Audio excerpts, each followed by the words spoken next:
Comme tous les ans, un culte œcuménique a été organisé par la Confédération des Églises chrétiennes de Madagascar, ou FFKM, dimanche dernier. Le culte s'est tenu cette fois-ci à la cathédrale d'Andowalu. L'ancien président Marc Ravalomanana était parmi les invités à ce culte dirigé par les principaux chefs d'église. Il n'a pas manqué, en marge de la célébration, de passer un message à la population malagasy pour que chacun imite la sagesse et la confiance des trois mages envers Dieu, comme lors de la naissance du Christ à Bethléem. Le culte dirigé par le FFKM vise à raffermir l'unité des chrétiens en particulier et l'unité nationale en général. Les chrétiens doivent s'unir pour que le pays soit gouverné avec honnêteté et sagesse, tel a été le principal message. Par ailleurs, la passation entre le président sortant et le nouveau président du FFKM a été effectuée lors de ce culte. 26 janvier 2009, 26 janvier 2022. Il y a 13 ans, le coup d'État initié par le parti TGV a marqué les esprits. Le lundi noir est gravé dans les mémoires.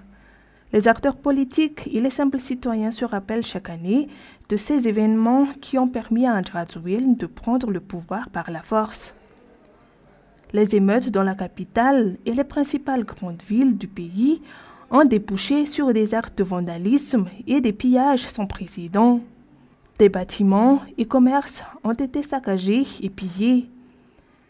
Les entreprises fondées par Marc Ravalomanana, président de la République à l'époque, ont été plus particulièrement ciblées. Mais aussi la radio et la télévision nationale, dont les archives ont été consumées par le feu lors des émeutes. 13 ans après les faits, Andradjouil n'est toujours au pouvoir. Mais où en est le pays? En tout cas, la crise de 2009 n'a engendré que ruine pour la nation, avec un taux de chômage qui a augmenté par la suite et aujourd'hui encore, avec une gouvernance qui laisse à désirer. 13 ans après, rien n'a évolué. Voyons, tous ces dégâts nous ont menés à davantage de pauvreté. Jusqu'à maintenant, la situation économique de Madagascar continue de régresser. La majorité des Malgaches se retrouvent dans la difficulté. Notre pays est le plus pauvre au monde. Selon encore ce politicien, le président actuel était le premier responsable du lundi noir et le premier responsable de la situation actuelle.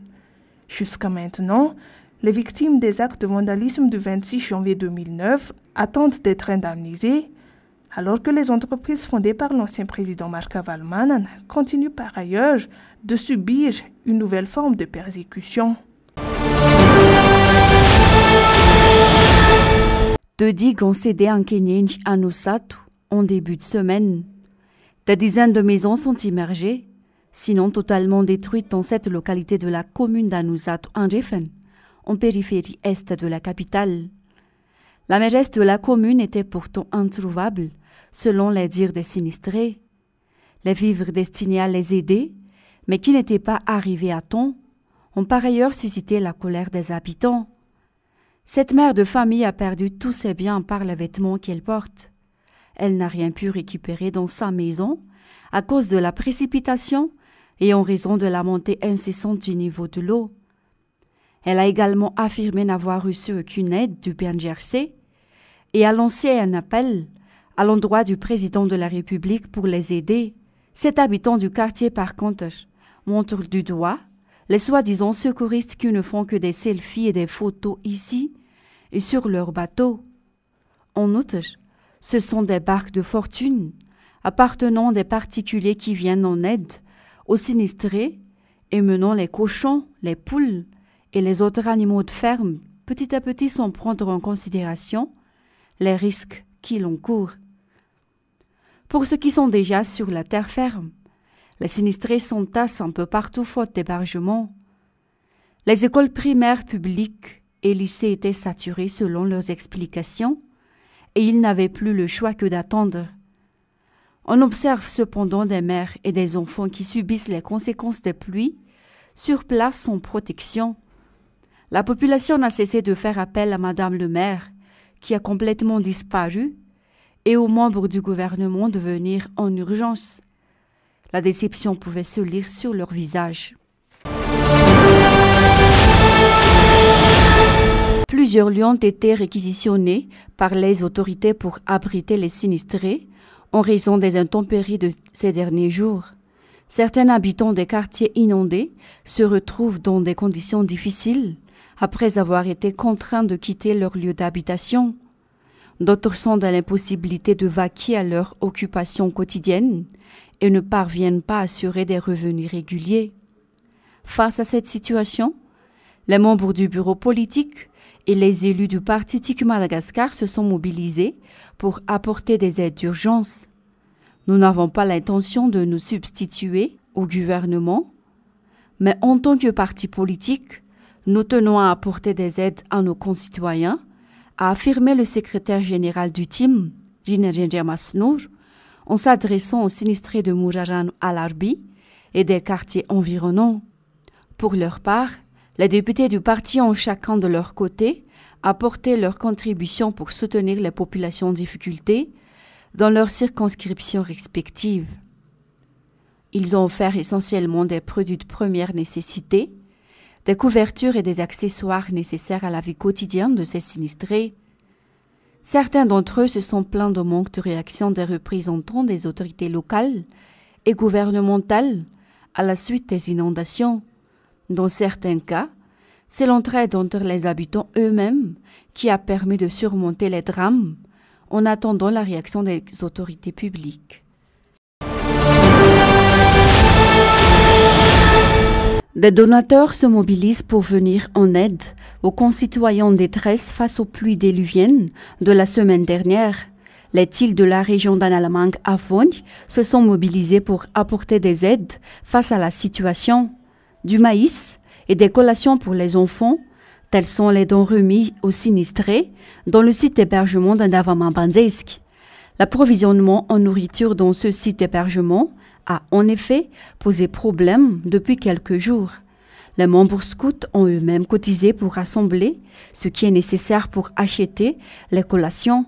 En outre, les victimes ont bénéficié également d'une éducation sur la santé et l'hygiène. Mais aujourd'hui, compte tenu de l'expérience de la semaine, nous avons choisi d'intervenir sur ce site. Plus particulièrement, pourquoi? Parce que ça fait 4 jours, les gens qui sont ici, qui sont au nombre de 600 personnes, dont des enfants, la plupart sont des enfants, ils n'ont pas mangé. Et donc, nous avons pensé que pour apporter une partie, c'est notre devoir envers la population de notre pays, et surtout pour la région, d'intervenir dans ce sens. Et on a donc demandé au TIL d'Analamang à Vogn, à travers ce mouvement, de venir aujourd'hui donner à manger, partager aussi des goûters pour les enfants. On fait le devoir envers le pays, envers la population et nos compatriotes. Mais nous aussi, nous avons nos sinistrés. Les TIL d'Analamang à Vogn et les Panazalavanamang à Vogn aussi ont leurs propres sinistrés. Et aujourd'hui, on fait d'abord pour la population, pour la région. Mais demain, on va intervenir pour nos sinistrés à nous. Mais nous conformons à l'organisation proposée par les autorités, mais en même temps, comme nous sommes des volontaires et des bénévoles, nous pourrons choisir aussi sur quel site on pourra intervenir selon les besoins de la population et surtout nos capacités à nous d'intervenir. Les scouts de Madagascar ont le devoir et la responsabilité d'aider la communauté selon leurs principes. Ce n'est qu'un début, mais l'intervention se poursuivra dans différents quartiers. Sans oublier la sensibilisation face aux risques et diverses catastrophes qui pourraient être causées par la forte pluie des derniers jours. Les cas de violence basés sur le genre sont en hausse dans le pays.